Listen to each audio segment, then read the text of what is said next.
All right, everybody. I'm gonna give everybody a chance to hit the chat.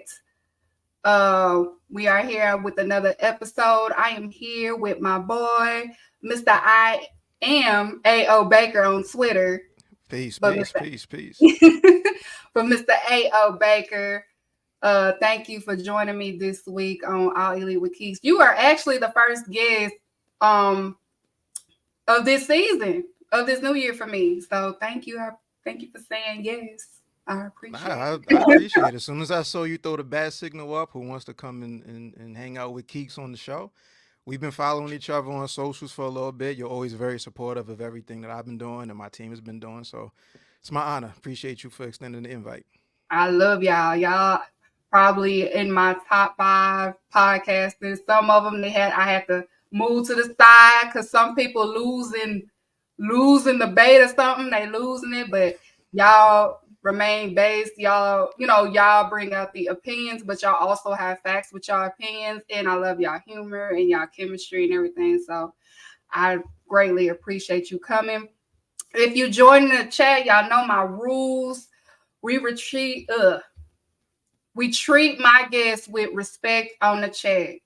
You already know my rules. If it gets, if you feel away with certain people's opinions, you will be out of here. I don't hesitate either cussing you out or getting you up out of here. I don't play them games on this show. So make sure y'all treat Mr. AO with respect. Treat others the way you want to be treated on my show. Y'all already know the rules, okay? So this week we're gonna talk about, of course, Dynamite, Collision, Rampage, briefly ROH, Women Business. Hey Eddie. And also we're gonna talk about we're in the season of Revolution. Revolution is coming up, the first pay-per-view of AEW. Off to we'll get into it, but it's gonna be something. It is Sting's last pay-per-view. It is damn near sold out. I'm pretty sure it's gonna be wild. It's gonna be crazy for his last night in wrestling for good this time. We know he retired like twice, but he said it's over, over, over, over, like over. That's what he said. So um, let's get into it. Y'all know I got my handy dandy notebook. I All right, came so prepared with mine, man. We took notes. We took notes, so we good to go. gotta take notes. Okay, so first off, is the openings for both Dynamite and Collision. Dynamite, it opened up with Samoa Joe opening up, and also afterwards it was Adam Page versus Penta. Samoa Joe was in commentary, and then also on Collision for their opening, it was Shane Taylor, Lee Moriarty versus John Moxley and Claudio. Um, so Samoa Joe opening, he, basically confirming what we already knew about the rankings. He basically was saying ain't no scrubs gonna be in this ranking this time. We had a lot of scrubs in the rankings previously. That's what was kind of messing it up, and then it wasn't being consistent. But this time he's saying you got to be worthy to be ranked. So we'll see how this ranking system will be this year, because they did say that they made a few changes to it, and with the help of Samoa Joe and rumored also Bryan Danielson. So we'll see how this goes. And then Hook came out, and Hook was talking about, you beat me, but I will see you again or whatever. Now that was awkward, because I was just looking like, Yep. oh, okay, that was that was real awkward. But you know what? I ain't gonna be too hard on him, because he barely talked like that, and then when he does talk, he just like, oh, okay, yes. I I Mm-mm. think Hook has all the ingredients as far as in the ring. He has like a lot of training, whatever his martial arts background is. We all know who his pops, is Taz, legendary dude, submission wrestling, MMA influence. But it's really two things. There's only two holes in this game right now. He doesn't need to talk that much for starters, but it's just Right. like a little bit of timing here and there as far as like the fluidity of the match. And then just on the microphone or even just his body language, sometimes he plays that tough a little too far, and then it becomes like a role that you're playing as opposed to me actually believing that that's who you are. So just let it come naturally. He should have more of like, I don't really care. It can go down versus, I'm the baddest dude you'll ever see. But other than that, like I thought it was a cool segment. At least a nice follow up to their match last week. Right. You can tell that his father gives him criticism each time because he adjusted each time. Like, we'll probably be like, oh, that was this. And then you could tell his dad's probably like, hey, just work on this a little bit. And then you could tell the difference each time. So you could tell he's willing to learn, and Right. he's able to adjust. So it was awkward, but he's young. So we still love him or whatever. And then after that, Samoa Joe ended up in commentary where he was kind of saying, where did Hook get that behavior from and all of this other stuff. Penta and Hangman's Page match. Hangman Page, he is still technically out for Samoa Joe, and then Penta is Penta. So, that it was a good match between the two. It was a slow start at first. It was slow Right. at first, and it picked up in the middle of the match. Did you enjoy that match? It was solid. Like for starters, you can't go wrong with either of these two. These are two of the most reliable wrestlers that AEW has had. The only thing that makes it tough to enjoy this match is like on paper and as I'm watching it, I know it's a good match, but at no point do I think that Penta is winning the match. So it takes a little bit of the drama out because we know that Hangman Page is on a collision course for Swerve or Joe or both at some point in the next month or so. Mm-hmm. But as far as like the fundamentals of the match, it was hard hitting, and you can't go wrong. There's nothing whack about Penta ever. You know what I mean? So, and then the power of the mustache has been what's been driving Hangman Page lately. So he's been doing all right. I'm glad that they got him kind of with a little bit of momentum and refocus as opposed to just kind of floundering as it seems like from time to time he happens to do. But it was a dope match for sure. Yes, because that was one of the major complaints is we always wanted Hangman Page on our television.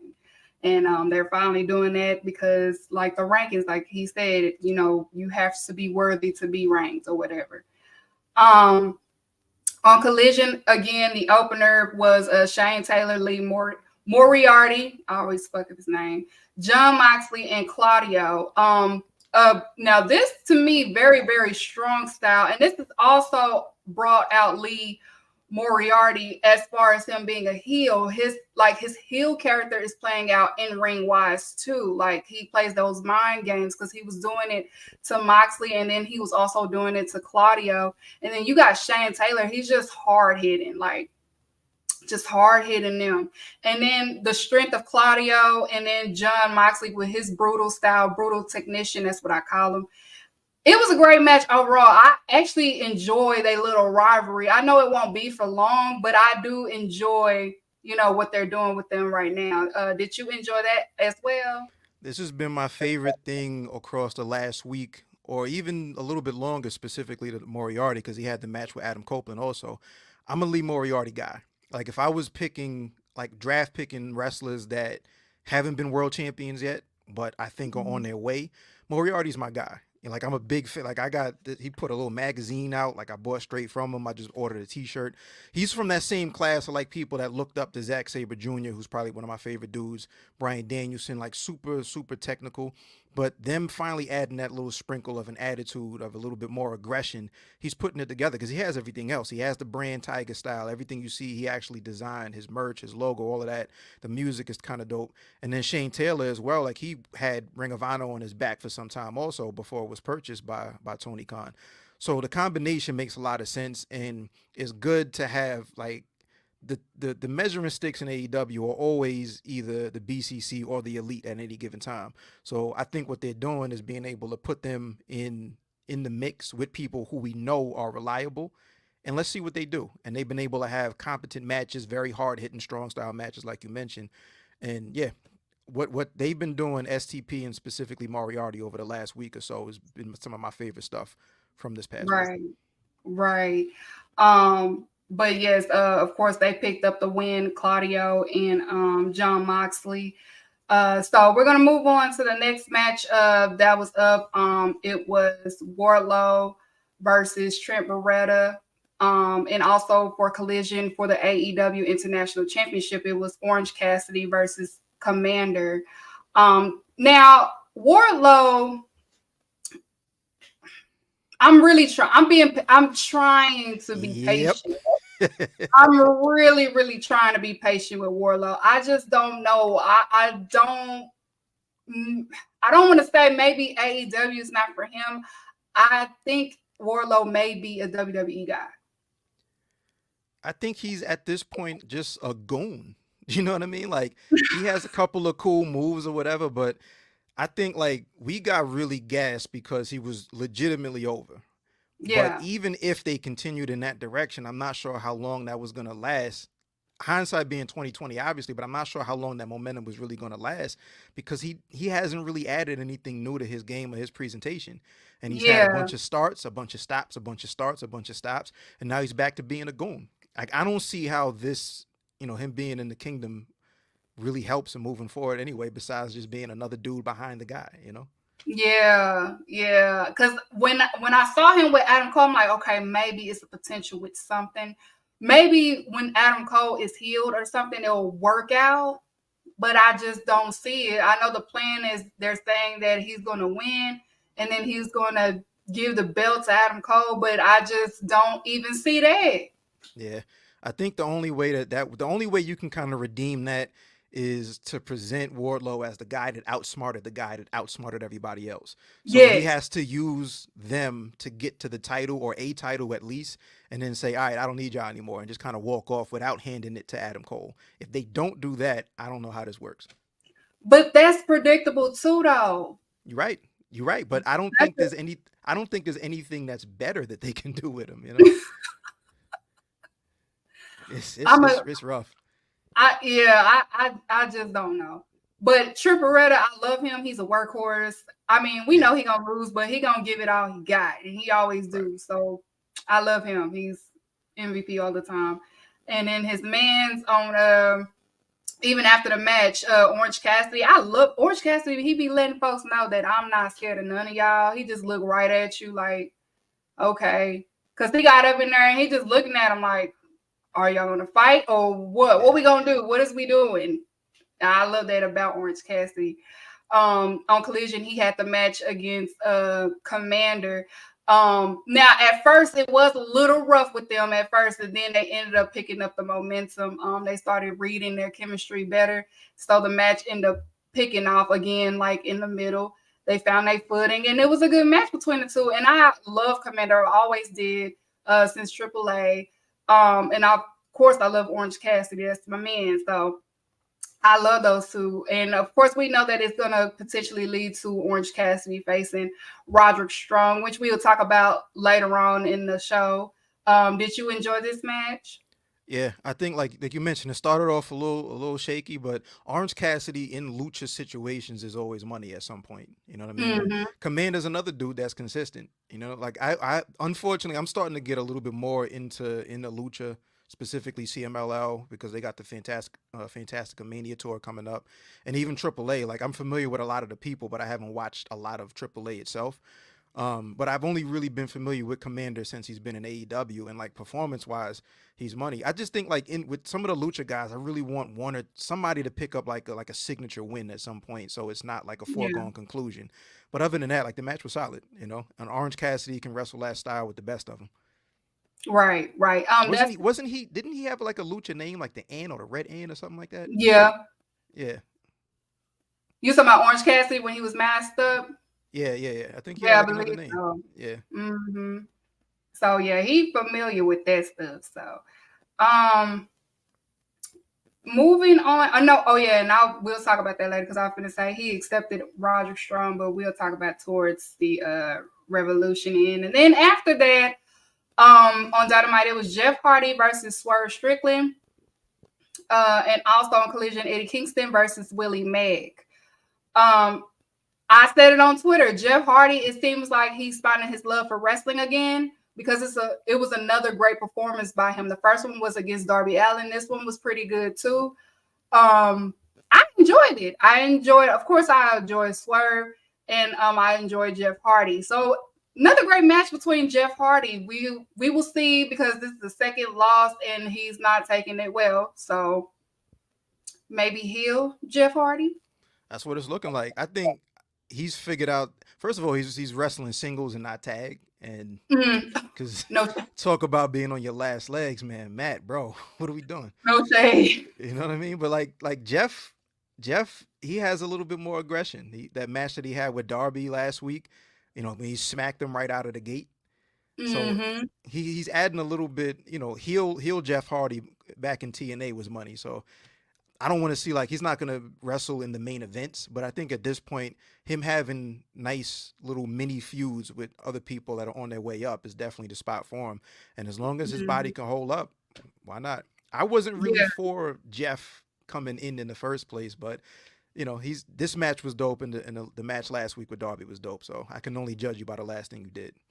Yeah, I felt the same way. I was just like, he doesn't necessarily have to come, but I mean, if he come, okay. But I was more concerned with him just making sure he stayed, healthy and Yeah, mentally there and all of the other stuff. But it looks like he's okay now, and it's showing.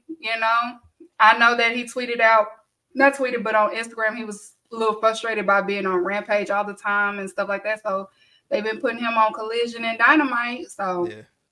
I know every we'll time see. I see him go up for that swanton, I get nervous because it takes him a little longer each time to stand up, bro. He be climbing them ropes, and I'm just like, Yeah.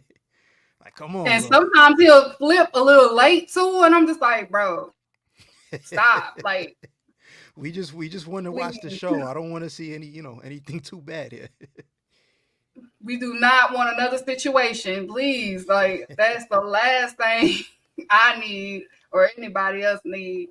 And then Collision, it was Eddie Kingston versus Willie Mack. I did really enjoy this match. These two, Willie Mack was giving Eddie Kingston that work. If you ain't watched that match, he was on his ass. Willie Mack was Yo, on him. Willie is so versatile. I was a little scared because it looked like he did something to his knee. He might have tweaked his knee a little bit, and then Mm-hmm. on what ended up being a senton, but I guess he wanted to hit a shooting star, standing shooting star. That didn't look so good. Other than that, though, this was Like a he dope changed his like man, like he changed his mind yeah, mid midair. move. Yeah, he was like nah, and but nah, it was cool because like both of them hit hard. Like Eddie Kingston in Mm-hmm. there. It's not that often that Eddie Kingston is in there with a dude that's like of a similar size, like body build either. Yeah, You know what I mean? So that was cool to see that. And Willie Mack is another one of those dudes that's reliable. I think the first time I came across him might have been Lucha Underground, and there's no such thing as a whack Willie Mack match. Say that 5 times fast.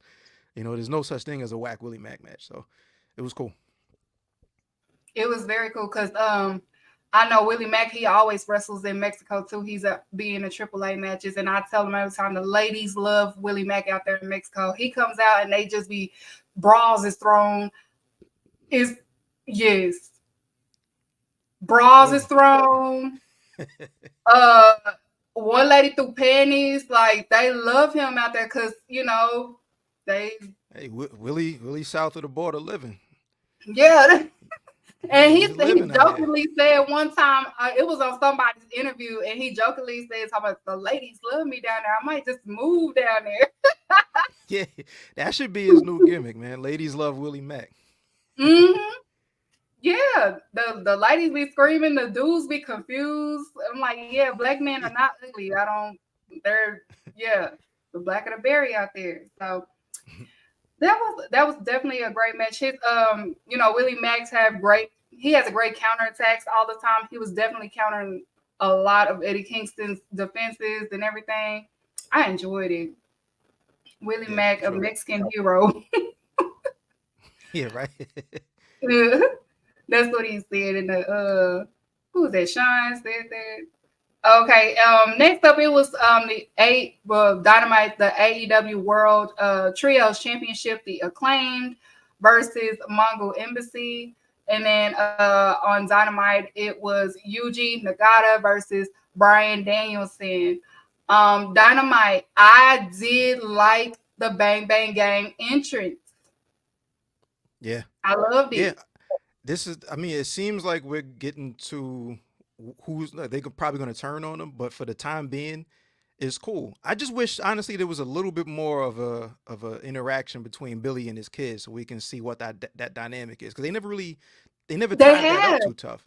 They Yeah. have, because I said last week because it's a story in that. If you notice, not Austin, but the other one, Colton. yes, he was the one that was kind of hey, it's a good idea and stuff like that. So Yeah, I yeah. think, Okay. so I had said last week, I think what's going to happen is he is going to be conflicted because he probably don't want to betray his dad. That's dope. And then that might lead to a little conflict between him and his brother or something like that. Like he Hmm. wants to do it more than the other one wants to. Okay, I can see that. Yeah, I can see I that. can see Yeah, that. for the And time being, it's cool, and I like the the entrance music itself being fresh, and it's I like it. I like it. I loved it. And like I said all the time, Mongol Embassy, they have three different styles of powerhouses, and I love their dynamic. I like this faction a lot. But it's obvious they're going to focus more on Khan and uh the Gates of Agony. They're gonna probably put them more in the tag team division. And then Brian Cage is gonna do his thing outside of that Right, too. So I could see that because we need more in the tag team division anyway. right. But overall, it was a good match. We knew that Mongol Embassy wasn't winning. The Acclaim is retaining. I feel like what they're going to end up doing is unifying the ROH Hmm. um, championship with the AEW because it makes no sense to have two when most of the trios is in ROH and you can always put them on AEW and make it one big thing, Yeah, like the which division makes isn't sense. that big for them to have two sets of belts that kind of accomplish the Exactly. same thing, right? Exactly. And then on Collision again, it was Brian Danielson versus another legend from Japan.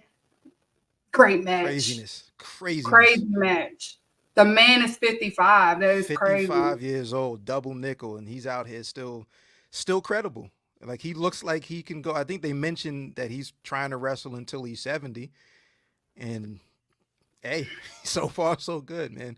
This was a solid match. Like he's not obviously the most nimble or agile anymore, but that's not Right. necessary. They said and they also said on commentary that the strength is the last to go, and he's hitting them with some like really strong shots. The chops, the kicks are Yeah. there. And Danielson could have a 5-star match with me. You know what I mean? And I've never wrestled. You dig? So Danielson is the GOAT, period. He can get in there. So he made Nagata look like $1,000,000. I love the commentary team also. Like Eddie sat in on the commentary and gave you between him and everybody else on commentary, if you were not familiar with Yuji Nagata before the match, you knew everything you needed to know. All the stats, that he was an ace in New Japan. He's had, 2 times over here, Triple Crown this. He's been across all Hmm. Japan. He's been across, every promotion out there. So you knew exactly who Yuji Nagata was if you weren't familiar. And then the match spoke for itself. They did it. They did it. And it was the way Brian Danielson just walked on out and like disrespected Eddie Kingston, just walked past him like he wasn't Yeah. even there. Yeah.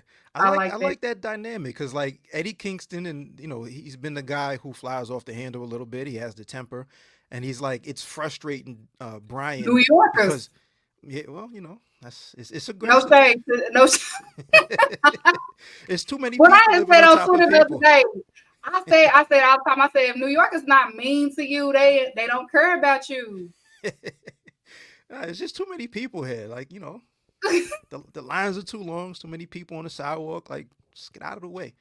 That's how it When is. I went out there to New York and I'm showing my Southern hospitality, and I get into it with a girl at the airport because I call her ma'am, and she was like, "What the?" And I'm What's that supposed to mean, right? Because it's like like, "Who because you I talking have to?" And we getting loud with each other, and the dude's like, "No, no, wait a minute, okay, okay." like, nah, I'm just, this is that's how it is though. It's all love. It's love. But It's yeah, okay. I think it's good though. Like I think like because like Eddie is the guy who's like I've been known to fly you off the handle and it's frustrating him that he can't get to me yet. So that's they on the collision course, no pun intended, and it's cool. I like it. Right, right. And then we'll get down to the main event because women business is women business. That's always last. I saved the best for last. The main event for Dynamite, it was Adam Copeland versus Suzuki. And then on Collision, it was the Escape the Cage elimination. It was House of Black versus FTR and Daniel Garcia.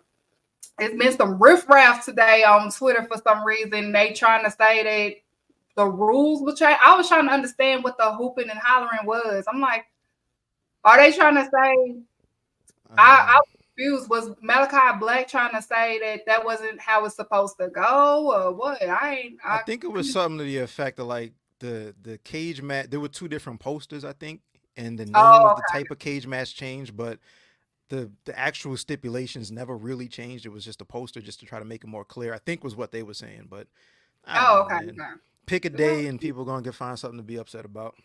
yeah, because I was like, what? Okay, what's the big deal? Like, Like, was the match I dope? didn't nobody Yes. asked What? for it. Yeah. Like, what are we talking about? Like, the match was dope. What are we arguing about? What are we mad about?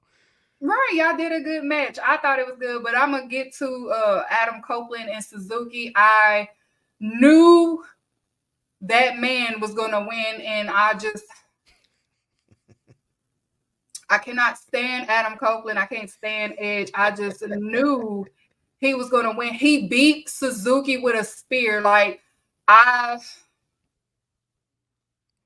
I will say this. I on the pod was not like, as soon as it was rumored that Edge was coming to become Adam Copeland in AEW, it was another dude I didn't want to see. Like, even less than Jeff. I never been an Edge guy. I never thank saw you. what the big deal was. Like, Thank he's you. cool. Like, he's okay. I'm not gonna say he's trash. He's also not amazing. He's okay. He's a good hand. And then when people put him in the conversation of like, oh, he's one of the goats, like, I just never saw it. With The that Paul being said, Pierce of the ruthless aggression era. I keep saying it. I I'm gonna called stand him I called him the Common. Like, Common, the rapper Common. Like, Common is okay. You know what I mean? Like, I'm not gonna say he's whack. He's also not amazing. But people will put him up there like, oh, you gotta hear what Common said. I heard it. It was all right. What are we talking about? Like, what are we talking I about? never saw it with Edge. Like he was cool in the tag team when it was him and Christian. I was like, okay, they cool, Yeah. but him solo, I was just like, I don't see it. I don't get it. Now, I will say, I say all that to say, since he's been in AEW, I think the variety of matches that he's had, I mean, it's a given. Him and Christian are going to do what they do because I think they give each other more freedom than they probably give somebody else that they're in the ring with. But this was Mhm. cool because this was something that you don't ever expect to see a strong style Adam Copeland match. And I think he held his own as best as he possibly could. I think he did all right. Suzuki was beating his ass up. Like Hey, you get in there, you're going to get hit. I've always said anybody that's used to one way or a certain style of wrestling, they always give him Suzuki to get you prepared for strong Right. style or any type. Because he been fantasy booking. I want to face Kenny Omega. I want to face Okada. I want to face. I'm like, you gonna Yeah, so you can exactly. beat them on a spear and piss me off like he did Wednesday. Pissed me off, dude. I'm Yeah. like, The running hug. That was, it's the running hug. That's what that is. I'm glad But I think Suzuki like did I all think he did. he did as good as you were going to get Adam Copeland to do in that type of match. And it was cool. Like, I think as his run so far in AEW has been better than I expected to be. And that's the best compliment I can pay him. Yeah, I can say that the Cope, what he call it, The Cope Cope Open. Open. Yeah. Yo, he I beat guess Lee Mo- he I could say he proven himself a little bit, trying to get used to yeah. AEW style with everything because we got all types of style in in the company. So he's trying to get used to everybody. I applaud him for that. At least he's not here like that doesn't work for me, brother, or nothing like that. Right, right. Yeah, he's not coasting. Like, I think he could have came in here and just did a run with Christian and then said, all right, I'm out. Or people that he's already wrestled with and said, all right, I'm good. But, he's mixing it up. Like, he had the match with Moriarty. There's a couple other people that you never would expect to see on the poster with Adam Copeland. So I give him credit for that. Like, he's trying different things and seeing what Griff styles work. And Garrison. yeah, yeah, right. Right, right, right. I like Griff too. I I like do Griff too. too. Yeah, I like Griff. I like Griff. Every time I see him, I think about the BCE of Brody Lee Oh, when he was like, "That's who's not Griff? Jungle Boy, that's Griff Garrison." Right. Who the fuck is Griff Garrison? Okay, and then of course Collision again. It was FTR Daniel Garcia versus House of Black. Great exit cage match. Yeah. This was going on while the Roman match was going on Royal Rumble, so I was kind of flicking on and off a little bit because I want to see how that match was gonna go while I'm watching Mm-hmm. this match, and this match caught my attention the most. So, again, Brody King, MVP in Star. my opinion. Star. Yep. Brody King. I don't know. House of Black kind of holding him back. I'm I just think saying. like we saw what he could do as a singles specific. Like he was shining in the Continental Classic. You know what I mean? Like that was one of the first times that people got to consistently see him wrestle as a singles, and he's got it all. You know, he's got the legitimacy because of his size. He can move. We know what he can do with lucha, with smaller opponents, with the handful of people that are at least his size. He can wrestle on the outside. He has the best crowd connection because anytime he's doing something, the Mm-hmm. crowd is doing that bark or whatever. Yep. Um, yeah, Me, I was he's doing from the crib, it. from the When crib me and at the my sister TV. went to collision, we was doing it. Yo, he's money. He's money. He is. And obviously this match was like a standout for Daniel Garcia, which he needed because to get out that little ruffle from last year. He was barely in matches, and we know the jazz thing was holding him back and things like that. But a win, Daniel Garcia took the win, so it was like a showcasing for him. So to get Daniel Garcia ready, because he's saying this is his year, and I believe that it is his year for 2024. I feel like Daniel Garcia is going to be our 2024 Owen Hart tournament winner this year. That's a good That's a good call. That's a good call. They've Mm-hmm. put so much of an investment in him. And that whole story arc for starting back with the Jericho, the society or whatever. Are you a wrestler, a sports entertainer? And it's all been about him like finding the perfect mix of all of the above, and also finding himself again. You know, he loses his confidence. He's lost, Yeah. and now he's starting to put it all together. And now you see he's the aggressor now. You know, he's like, Yeah. nah, you got to come back in here. Like he outsmarted Malachi Black at the end of this Yep. cage match. You know, Malachi Black could have just walked on out and it would have been a victory. He suckered him in, and it turned out all right for him. And that looked like a little bit of Danielson influence when he did that. Yeah, yeah, exactly. Wrestling very smart. And that's honestly kind of strong style in a way, also, where it's like I'm gonna let you hit me as hard as you can because you don't have it in you to beat me. Yeah.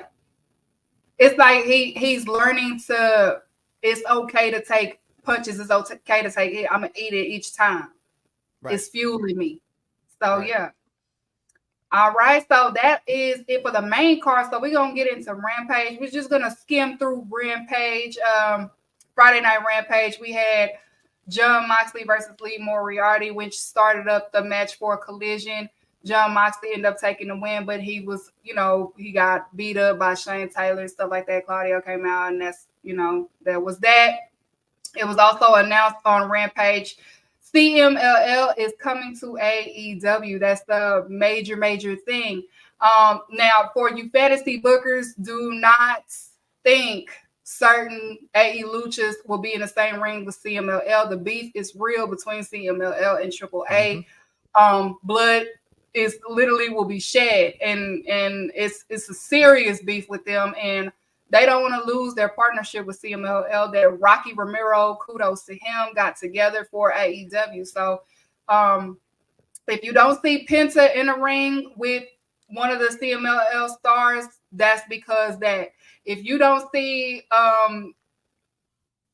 AAA or CMLL or Roosh, definitely no, because Roosh left on a bad note. Like him and his, like they beat up people backstage and left, and they are banned from CMLL. So you expect not to see that at all. So CMLL wrestlers, they will showcase, but the deal is that Penta or Ray Phoenix or any of the AE Lucha that we already have, they cannot be in the same ring with the CMLL stars. It's nothing personal. It's just CMLL and AAA. Okay, so that's what that is. It's beef since before any of us was born. Okay, that's how long it's been. That beef is old as time. So yeah, it's a long beef. As long Yeah, as we don't yeah. send Del Rio. No, Del Rio is not coming to AEW, but more likely Del Del Rio will Rio. be the next AAA champion down there, and that's more so because of his father. So I mean, I want to say this in Mexico, whatever crime that they did in the U.S., they don't give a fuck about in Mexico. Okay, if they ain't do it in Mexico, they don't care. Whatever you did in the U.S., that's the U.S. business, but we hate him out here, but they love him down there. He had got a pop. Okay, they love him down there because his family, his father. Okay. That's See, he came out. He was with what, Conan and somebody else, right? They was cheering. They was cheering like crazy. They was happy. Okay, Yeah. so we don't like him. They love him. So it It is is what what it it is. is. Yep. That's another country thing. Y'all know we canceled them, but they didn't. Okay, because they don't. They like, oh, that's U.S. Oh, Yeah. Can't. they got to What are do you with gonna us. do? What are you gonna do? White woman? No. Oh, okay. Nah, no, I don't. I'm not condoning it. Don't take this out of context. I'm Nah, just it saying that's is. the mindset. Yeah, it is what it is. Yeah, and then after that it was Takeshita versus Christopher Daniels, and then that followed by Don Callis came out saying that Kyle Fletcher is facing Chris Jericho. Unfortunately, I don't know where they're going with this. Don Callis family, they just need to get ended. Just get rid of it. Okay, it's not. Yeah, I thought that when, and it could, maybe it has something to do with the Omega injury, but even Yeah, before that, I think like it was what I thought the purpose of the Don Callis family was going to be was we got like a hitter's row, a bunch of killers, and then this is what Kenny Omega has to go through to get back to, the main event. He has to go through Powerhouse Hobbs. He has to go through Takeshita. There's a lot of young talent there also. Like the one cool thing that I thought from jump was that all of these guys are on the come up. Kyle yeah, Fletcher on the come up, Powerhouse Hobbs on the come up. And then since then, it's been, I don't know what the hell they're doing. This is always really more about Don Callis than it is about them. And it's kind of time to break that up. Like, just what are we doing here? Like you yeah. have for instance, if you're not going to push Takeshita as a singles and you're not going to push Hobbs as a singles, you got a tag team that nobody should be able to beat. Imagine them against two of the Mogul Embassy dudes. Like that's, big meaty men slapping meat.com right there. You know what I mean? Like, so I don't know. I don't know what they're doing, but it was good to I see don't even Takeshita in think a he singles knows match. what he's doing. Yeah, nah, they don't. They don't. Sometimes it's just like, oh, you showed up. All right, cool. Go out there. 10 minutes. I don't know. Yeah. And then it's bad enough that Jericho still has that stain from weeks Yeah. ago. So Get his ass nobody out of here, man. Like he was already don't like on nobody the want to list. see him on screen. Nah, he was already like nobody wanted to see it.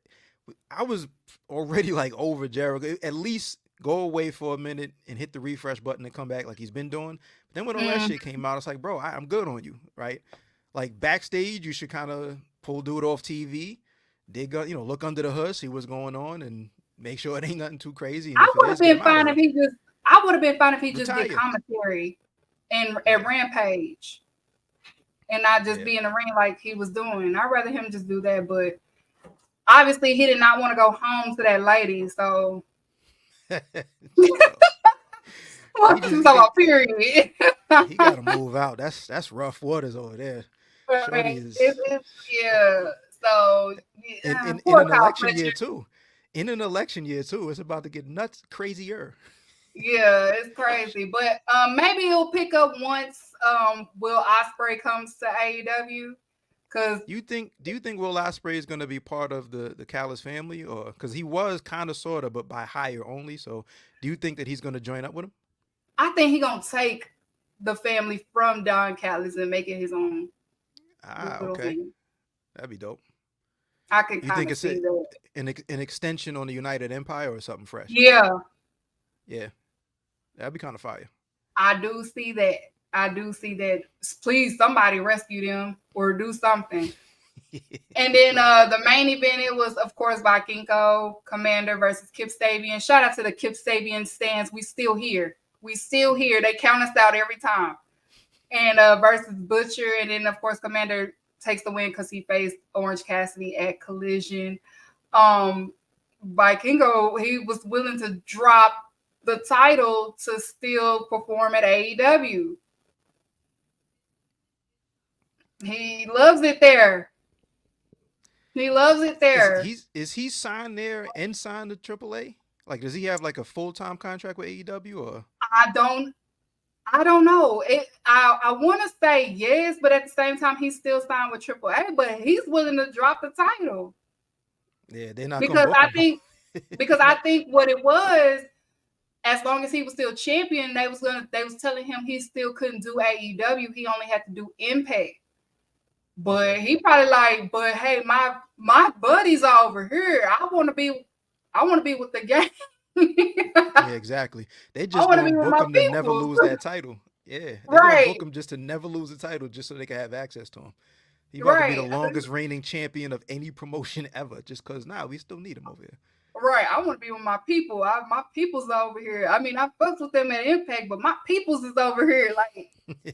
the whole gang, I eat and we hang out. Yeah, exactly. And then being that Black Tyrus, which is his main man, signed to AEW, so that was Right. probably like, you know what, Yeah. I want to do hood rat shit with my friends, man. Let me go. right. And he young too. He was just like, I'm the longest reigning AAA champion. I made my little impact.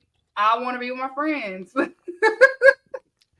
Yeah, he's never losing that title. Right. I want to hang out with my friends. So we Word. had that, and then we'll just recap a little bit of ROH. It was episode 48. Make sure y'all watch it. I had to recap on that. It was the Righteous. They ended up defeating Camaro Jackson and Anaya. It was Nyla Rose. She ended up defeating Laney Luck. That's her name. If I Mm-hmm. mispronounced it, I'm so sorry. Zach Knight defeated Aaron Solo. Aaron Solo doing his thing on ROH. Griff Garrison and Cole Carter with Maria, of course. They defeated Angelico and Serpentico. I like Um, Griffin Cole. I do too. Yeah, I do I too. like Griffin Cole. Like they're down there, especially with Maria, who's been ROH forever. Like that's a nice little combo. They have potential. Cole Carter, he's had indie matches out here, and he will call me and certain one of us because when he'll wrestle, we'll jokingly call him daddy, and he'll Mm. say, I have the daddy's girl. But it's cool seeing him at ROH. But he's definitely a good wrestler. He used to play football and everything. Um, After that, we had a Blake Christian. I like Blake Christian. Willie Mack, they defeated the Outrunners. The women's ROH women business, it was Diamante, Layla Gray. It was good seeing Layla Gray. I ain't seen her in a while. Taya Mm-hmm. Valkyrie defeated Kiera Hogan, Lady Frost, and Trish Adora. And then you had Layla Hirsch and Rachel Erwin. They did an interview with Lexi Nair. They working to be a team, but you could tell Layla is coming for that ROH, possibly the TV championship. Yeah, a Um, lot of passive aggressive energy between the two of them, but yeah, it's working. Yeah. definitely, definitely. I don't know how long they're gonna last. You had Lee Johnson and the infantry. That's a good fit for Lee Johnson because I've been saying if you just put Lee Johnson with somebody, it will work. And when I seen Yeah. him with the infantry, I like that chemistry between those three, a Yeah, possible I'm a trio. big fan of the infantry also. Like I like what Yeah, they're doing. Trisha Dora, that faction, period. Like I like what they're doing. They put together something. They have you a nice unique move set, and it's again just more repetition and fighting people that I think are better than them is what's going to help. Also, Iron Savage is just pure entertainment. That's the debauchery. They're out here just yeah, wilding, but that was a cool match. very cool. And then Red Velvet was on ROH and she defeated Heather Reckless. Nyla Rose again with her antics. She was throwing Athena's gear in the trash and everything. Bugging. I like Nyla Rose in ROH. It fits her. It's perfect for her. And the Nyla Rose and Athena match, I know it's gonna hit like crazy. Yeah, Um, I think like Nyla Rose is able to bring her Twitter personality onto the yes, screen a lot more in ROH than she was on AEW TV for sure. yes, most definitely. Billy Starks, she went against Tootie Lane, and of course she defeated her. Billy Starks is also another one that's interested in the ROH Women's TV Championship. They haven't released the tournament as of yet, but I'm pretty certain she will be in it. Ethan Page defeated Cody Lane. Ethan Page is coming for Kyle Fletcher's belt. Um, and Ethan Page, he chose to be on ROH. I know some people are like, why is he in ROH? But he chose to be on ROH. He was inspired by what Athena was doing. So he wants to do that too. And Jerry Lynn, he was interviewed by Lexi Nair. Dalton Castle, of course, interrupting him. Johnny TV was there, but Johnny TV ended up escaping again, doing that creep or whatever he was doing. I don't know how he did that, but he did that. And then you had Abandon versus Robin Renegade. I love Robin Renegade. Of course, Abandon defeated Robin Renegade. Abandon is also another one that is coming for the ROH Women's TV Championship. I think they are interested in that belt. Okay. Respect the pronouns, y'all. They're probably going to be the finals. That's probably going to be the finals. Abaddon versus Billy Starks, I think. That's probably going to be the finals. Yep, I can see that. And then Jack Cartwheel, I love Jack Cartwheel. Defeated John Cruz, a veteran in the Indies and also in ROH. He was defeated. And then Action Andrade, the water merchant, defeated Anthony Henry. You know, Action Andrade be deep throating water bottles and stuff. Hey, yo, that was crazy. Hey, yo, that was crazy. Holy shit. He knew, like, he be doing it with the be deep throating the water bottles and stuff. And then for the main event, it was the 4 corner survival match: Rocky Romero versus JD Drake, Josh Woods, and Slim J. Oh, that wasn't the last match. I'm sorry, but Rocky Romero ended up winning that match on ROH. And then also for the main event, it was the Undisputed versus Gravity and Gringo Loco. And of course, the Undisputed defended those two to retain the ROH World Tag Team Championship. Okay, so that was ROH Recap episode 48. Now let's get into women business. This is what you need to do. You need to stay out of women business. Tell them, Nene, need to stay out of women business. So if you're a man, everybody knows the rules. If you're a man, you have to raise your hand if you have something to say, okay? And then I will call on you if I feel like it, okay? But since you've been nice, I will call on you. I come in peace, I promise. I come in peace. Yes, come in peace. Okay, so in Dynamite for Women Business, it was, of course, the sit down with Deonna Purrazzo and Toni Storm with Renee. They had a sit down. I love how they had the black and white on Toni Storm for her character. Deonna looked amazing. She looks like the body was in. The outfit was outfitting. That's not a word. I don't care. The makeup was on point. She looked great. Y'all tried to body shame this. Y'all is a fool. Y'all is crazy. Something is wrong with y'all because she came out there. I need to know where she got that outfit from. Okay. But they sat down and it was, like I had said, it's some history between the two in overseas and everything. They got matching tattoos. They showed they matching frog tattoos. They were friends. They was roommates. They was eating together. They was breaking bread together. They was eating sandwiches together. Like, they know each other. And like Deonna was trying to tell her, she said, I don't know who this Tony is, but I want the Tony that I know. I want to wrestle that Tony. I want to wrestle this Marilyn Monroe, what you got going on. So you had that. You had what you said? Is there input? I will say this one thing, and not even necessarily about them, but this segment brought out the corniest of the corny on Twitter the next day, because there were a bunch of people, they harp on this, what's the story with AEW? And literally they laid out everything that you could possibly need to know before they showed the tattoos. And he's like, I don't know what the tattoos mean. Y'all are idiots. Just bottom line, just idiots. Like, they gave you every piece of detail that you would need to know. The bottom line is we were as close as sisters, and now I don't know you and I want your belt. Done. That's the story. Mm-hmm. That's I don't know. Some people, like I say it all the time, George Bush, if it wasn't for that bill, a lot of people would be left behind. George Bush signed that bill for a majority of the people in the IWC. I don't know. I don't know. But the match on Dynamite, it was Thunder Rosa versus Red Velvet. It was Thunder Rosa first day back in Dynamite. She was in Collision, but she was in Dynamite, solo match in Dynamite. Great match between the girls. I love Red Velvet. I love Thunder Rosa. They did really, really, really well. Strong style match between the two. I want to see more Red Velvet on my TV. I love when she do her little interest thing. The dudes was screaming, they was barking and stuff. I heard them through the TV. They don't know how to calm down. It's crazy. Mm-hmm. It is crazy. Y'all have to calm down. Yeah, you're right. It's cinema. 2 great matches between the ladies. I love seeing this. Women Business is also a great start in AEW. In Collision, it was 2 women business matches. Mariah May versus Lady Frost.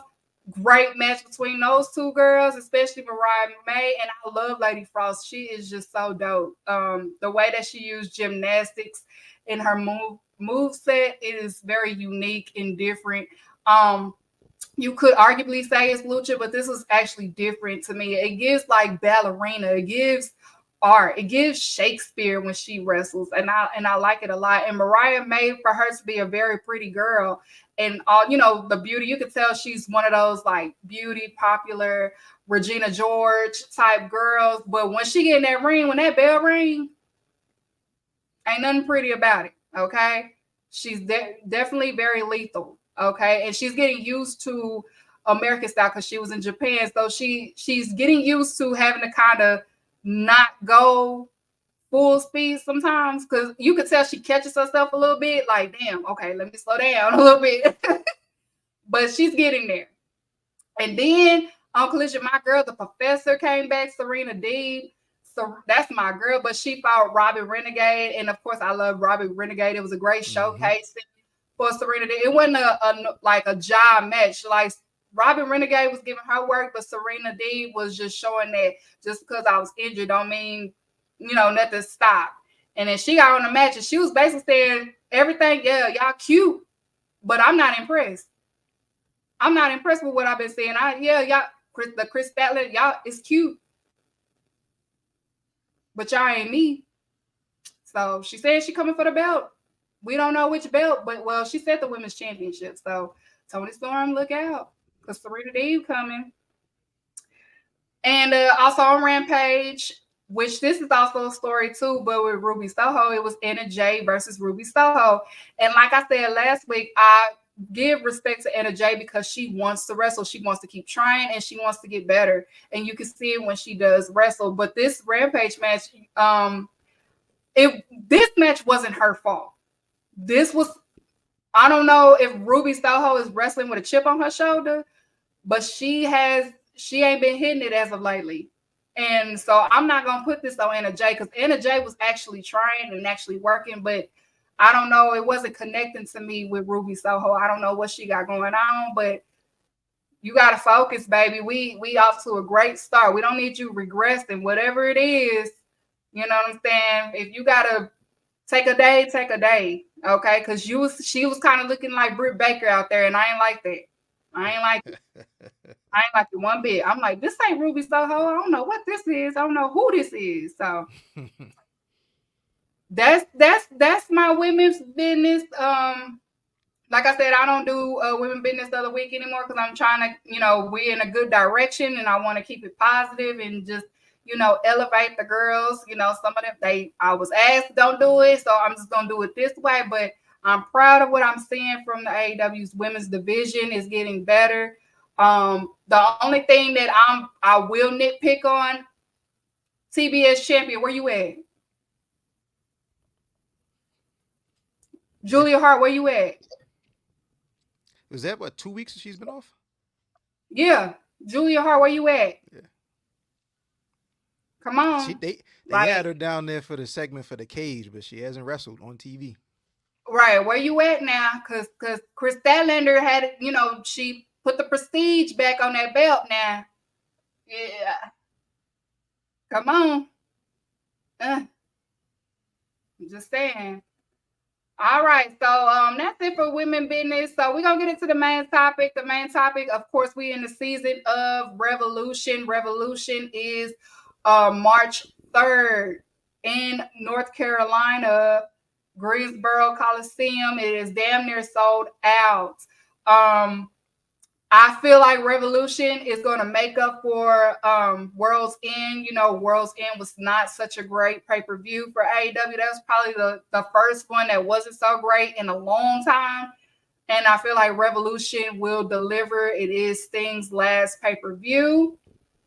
And my guess is they will come in Revolution with the tag team titles. I feel like they will defeat Ricky Starks and Big Bill and end up winning the AEW tag team titles. The question is, who will they face at Revolution? Who do you think if they were to win the tag team titles? It's going to be the Bucks for sure. Yeah, it's definitely going to be the Bucks. I think like, so there's two ways. Like that's one way. If you want to just go for ridiculous amounts of heat, and I don't think they're going to do this, but if I was writing it, I would do this, is in that match that Sting and Darby have against Ricky Starks and Big Bill, have the Bucks interfere and cost him. And that's Sting's first loss on TV. And he never, ever gets a chance to win a title. And now Sting is going for revenge. You either get your revenge or you never get it because this is your last match either way. So if you want to go for like real heat, have the Bucks cost them the match, whether it be because they're EVPs and they do something underhanded contract-wise, or just old school, come out, distract the ref, something like that. I don't think that's what they're going to do. So they're probably going to win the titles on Dynamite, and I think it's going to be, you know, I think Sting is probably going to go out the way that veterans always want to go out, which is, you know, taking the L, you know, and they're going to get Bucks as the new champs. But if you want to go for, you know, fans throwing shit from the stands into the ring levels of heat, have them cost Sting this match right here. You know, and then Big Bill and Ricky Starks go on to another program, and now Sting and Darby are out for revenge against the Young Bucks. Right. So would you think that they will have that for the main event since it will be Sting's last match, or will they put it like towards the opening? I think it should be, because that's what is the most emotionally, that's what where the most emotion is going to be for the night. You know, I think 15,000 or whatever they're selling, this being a sellout, and they're going to open more seats. The majority of those people, as soon as we knew, oh, this is the last time I'm going to have a chance to see Sting, that's what's selling the tickets, you know? Yep. The AEW is obviously on a roll, especially since Samoa Joe has won a title and everything seems to be clicking. But as far as what's selling those tickets for this is definitely the Sting retirement. So I think you have this as the last match, and, you know, win, lose, or draw, you give him the stage and just allow the pay-per-view to go overtime and just have him say thank you and shake hands with everybody that he possibly can. Because you imagine being a match to have to follow Sting's last match. Nobody can follow that. That's a rough spot to be in. Yeah, like this, it's way too much emotion for it to be anywhere but the last match. That is my icon. I've loved seeing the moments I started watching WCW, and watched a little bit of him when he was in TNA, and then of course when he returned to WWE. And I said it all the time on Twitter. That's when I hated Seth Rollins. I never forgave him for a long time for almost killing my icon in front of me like that. I did not appreciate that. I turned into Bret Hart. I sounded like him. I was about to say, neither did Bret. Yeah, Bret ain't like it either. Bret Hart said that man is reckless and he don't need to wrestle anymore. Yeah, Bret will give it up. He is reckless. That is a reckless wrestler. Bret will give it up. Also for Revolution, they are slick teasing it that we know that we'll probably end up getting it is a match between Samoa Joe, Swerve Strickland, and also Adam Page. What do you think? You think that's what we're gonna get, or will it'll be a Swerve and Adam Page have to fight it out first, and whoever wins has to fight Samoa Joe? Do you think it will be a handicap match, or do you think it'll be something different? This is tough because I'm not sure how long Joe's going to have the title. Like I think the triple threat is a way for him, because it's tough. Like Hangman and Swerve are on such a roll that for them to just take a loss right now, it's weird, because especially Swerve, like it seems like I think Swerve is going to be the guy to eventually beat Joe. Like just flat out, I think Swerve is going to be the guy to eventually beat Joe. So I don't know, like if it's Hangman versus Joe 1-on-1, how do you get past Swerve, to even put Page in that position in the first place, especially considering that Swerve beat him twice. Like even understanding that the rankings reset, optically, I know like, yo, you took 2 L's already. So I don't know. I think it'll end up being a triple threat just because I think that it's eventually going to be a one-on-one with Swerve and Joe when Joe loses that title. So I think the next pay-per-view cycle after Revolution might be Joe and Swerve. So a triple threat I think kind of protects it. Because it can always be something where, there's between Swerve, like Joe was just basically picking the bones of the Swerve versus Hangman in the midst of the match, and cheap victory so to speak, but it at least gives legs for the next pay-per-view cycle. Because it's all, to me, it's like whoever takes that pin. So if he ends up pinning like Adam Page, I'm gonna be like, okay, I see what they're gonna do. Yeah, I'll be like, okay, they definitely gonna put Swerve to that title picture. It's interesting, and AEW doesn't really do triple threat world title matches like ever, so if they do go in that direction, that's something fresh. Yeah, it's just like when the first Revolution, no, that was Double or Nothing, when it was Kenny Omega versus Orange Cassidy versus Pac. And I believe it was Pac that got pinned and not Orange Cassidy. Exactly. So that's why I was like, oh, they may starting to build Orange Cassidy as a wrestler and also, put him part of that, main roster stars for AEW. Legitimize him a little bit. Yeah. So we have that. And then, of course, for Revolution, I feel like it would end up being Deonna Purrazzo versus Toni Storm for the AEW Women's Championship. Again, they have a storyline. It's a possibility somebody, the rumors are saying, she may show up to Revolution. I don't know. I'm not gonna say that she is. I just gotta see it for myself, because you never know with Mercedes. She say one thing, end up doing something else. So I'm just like, I won't know until I hear the Money theme song that she got. Until I hear that, I'm not gonna expect her. Yeah, 100%. Because I'm not trying to let myself down. Yeah, I'm not getting disappointed. You know what I mean? I'm not getting disappointed. I'm not gonna disappoint me. Honestly, if that is the match, I think Deonna should take it, because Toni Storm's character is so on point right now that and then like the best of Toni Storm happened. This version of Toni Storm rather happened because of losses. So this is gonna give her another reason to go back into losing her mind a little bit more and kind of go deeper into that character. She's one of the very few characters that really doesn't necessarily need a championship. I think she got it because she's probably connecting the most right now with the fans, but the character has so much legs that and then if you move Deonna Purrazzo over and have her do her thing maybe with Mariah, there's so many ways that this can go that are really, really interesting. So I don't think Toni Storm loses anything by taking that L and losing the title, personally. Yeah, I can see that. I also see that Deonna won't win, but I can see them putting the TBS belt on Deonna before they give her the AEW Women's Championship. And I say that because I feel like they are going to push for Chris Statlander to be AEW Women's Championship soon. The last year of matches that she had, that reign, she has some of the best matches, period. There were nights where she had the match of the night. A few nights, so I can see that, she's incredible in the ring and she's consistent since she came back from the injury, and she repackaged herself a little bit, and she's coming out doing a sign language, top to bottom. She's connecting really well. She's like the ace of that division right now, in my opinion. She's the most reliable. You can put her in there, her in the match against Willow, that was a solid match. So I think that would be pretty interesting too. I like to see that's a fresh feud also for Toni Storm if they go in that direction, and it's also fresh to see what does Chris Statlander even look like in a main event program. So as far as a testing ground and a proving ground, that'd be pretty cool too. Right. Because when I noticed we talking about AEW, but when I was recapping the Women's Royal Rumble, I said if I had it my way, I feel like Royal Rumble should be like the one pay-per-view that you allow all promotions use their top stars to enter. It will make it's money. It's a great idea. You can showcase everybody. People get a chance to be in a ring with certain people.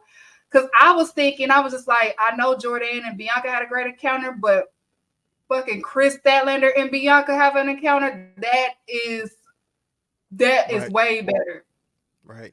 In my Like like even just a like stare Camille, down. Just do that. anybody that's in like that has that build. I just want to see them stand across from one another. Camille is another one. Yes. You know. That's always been my fantasy book, and I'm like Chris Statlander versus Bianca Belair. I just want to see it one time. I don't know where I will see it, but I just want to see it just once. Or Chris Statlander, Rhea Ripley. That's fine with Rhea me. Ripley. Yep. She gonna tear you up. Megan, oh yeah, I forgot Megan Bain is coming back. She's coming back from Japan, so I'm interested in seeing how that is. Megan Bain versus Chris Statlander is money too. That is the money. That's money too. Also for Revolution, we know it's gonna be Roderick Strong versus Orange Cassidy. I know that's gonna be a good match between those two. Roderick Strong is a good wrestler. Orange Cassidy is a good wrestler. So I know that's gonna be a good match off rip. I feel like Roderick Strong would end up winning the AEW International Championship belt. Orange Cassidy did his just due with the belt, and he ended up winning it back because the Moxley injured himself and Ray Phoenix injured himself, so they have to give it back to Orange Cassidy to put that prestige back to that title because he was the longest reigning champion last year. But I feel like Roderick Strong is going to end up having a belt, and all the Undisputed end up having gold except Adam Cole, and I guess for their little storyline with Warlow, like we talked about earlier. I could say this probably be like in the middle of the match, middle of the card, but it will be a great match nonetheless. It will over deliver. I feel like they will deliver. Yeah, like there's nothing shabby about either. Roddy Strong is throwing 7, 8, 9, 10 backbreakers, throughout the match. And then Orange Cassidy, like the first half of last year, people had Orange Cassidy in the running for Wrestler of the Year. It was that good, that first TNT Championship reign. So, the match itself is going to be fire. And the question always with a title change and Orange Cassidy coming out of this without the title is like, what's next for Orange Cassidy? Where does he go? With the rankings and the standings, he's not going to take more losses than wins. So once he gets his wins up, what direction does he go? It'd be nice to see him mix it up. It would be nice to see with these wins and losses for them to figure out a way to divide these different belts. They got 4 men's titles that should be maybe different divisions. So what are the differences that people have to contend for in each division? But the match itself is going to be fire for sure. Like Roddy Strong, he knows how to pull a classic match out of anybody when he really gets busy. He works at such a pace and a speed, and he hits hard as hell. I wouldn't mind if Orange Cassidy take a little break. He deserves the vacation. He was a workhorse for us last year, and they called him back for this. So if he's out of the picture a little bit and then make a return, I wouldn't mind that because he deserves it. But if he don't want to take a vacation, and he has been wrestling a little bit aggressive, especially towards Trent Beretta. Their dynamic has not been the same. So maybe they're going to do something with that. Yeah, you're right. I forgot about that for a second. Like they've been showing that there's a little dissension. After the match, I forget who Trent was in the match with. But he lost and he kind of like shoved Orange Cassidy away. Yeah. Yeah. So their dynamic ain't been the same. 100%. Yeah. And also on Revolution, a possible match. FCR got to include themselves somehow. I feel like they are going to still roll over this House of Black thing. I feel like that's not ending. Because I don't know what House of Black really is going to do. Like, I would like to see solo runs, especially from Brody and Malachi. Buddy, like all of those guys can go. Tag team run, they did the trios thing over. I don't know. Like that's one act in AEW that, the match itself, sure, like the cage match was dope, but like, all right, cool. What's the next combination? And I don't have an answer for that. I can't even predict what direction they're gonna go.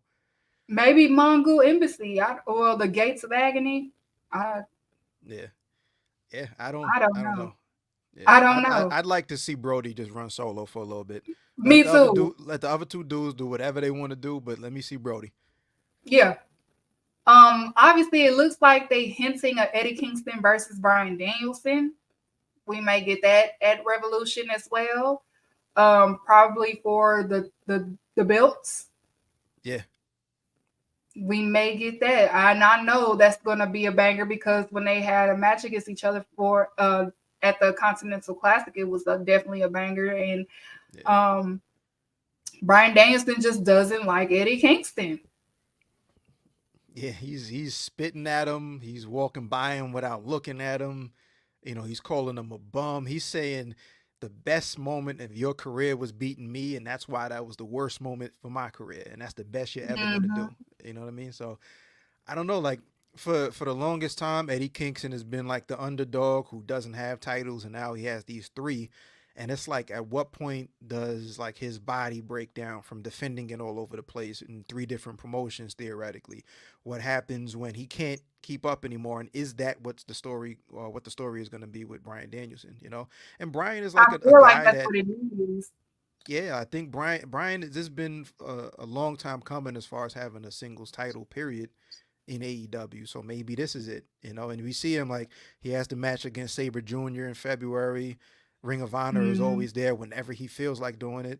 You know what I mean? So that could be a situation where Bryan is like, I just want to wrestle anybody, and that gives him a lot of runway to do that if he has those 3 titles. And then Eddie can always fight. Eddie's like the comeback kid. He's the guy that doesn't need to be on top forever to get the best out of him. Right.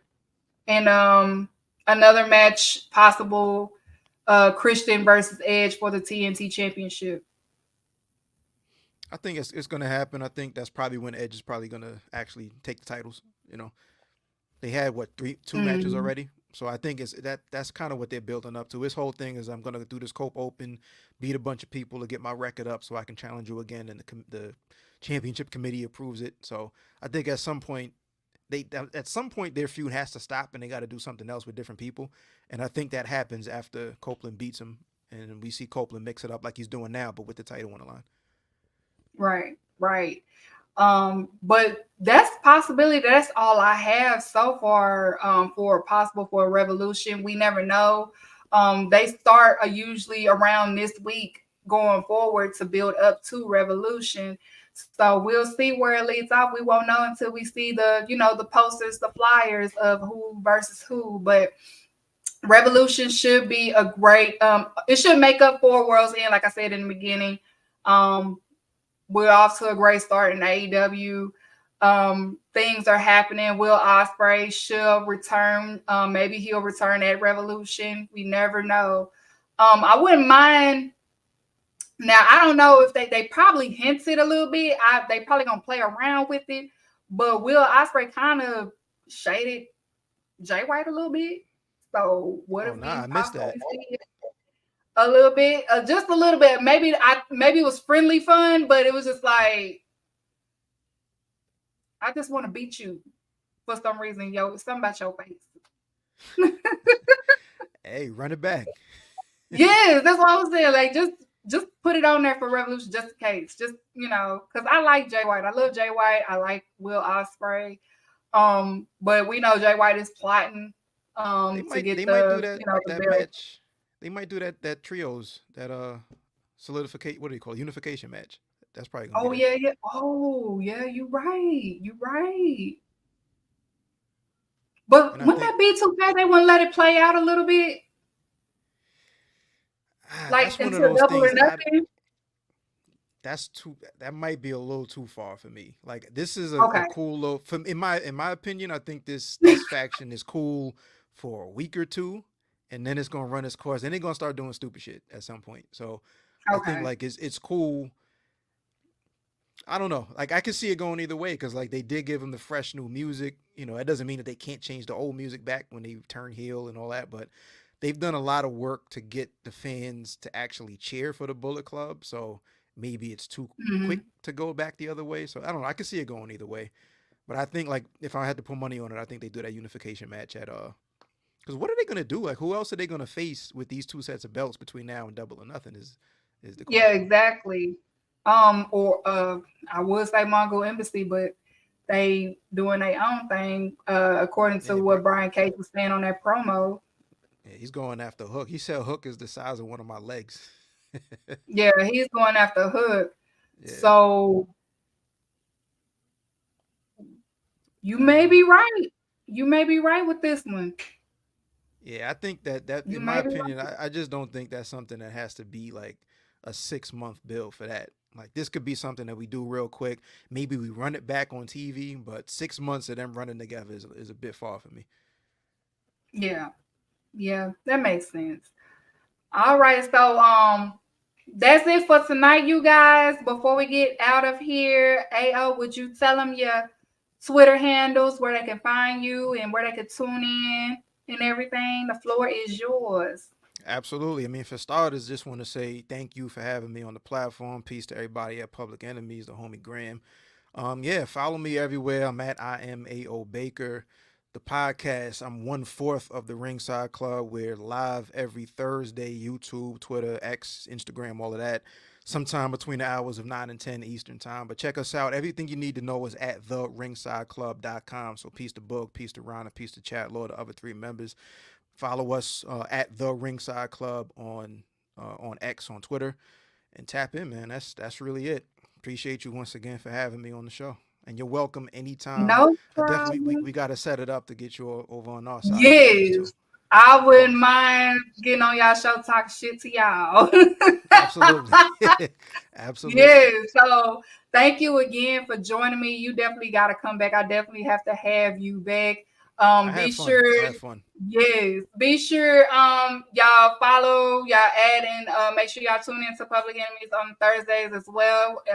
Thursdays pack, but I support everybody.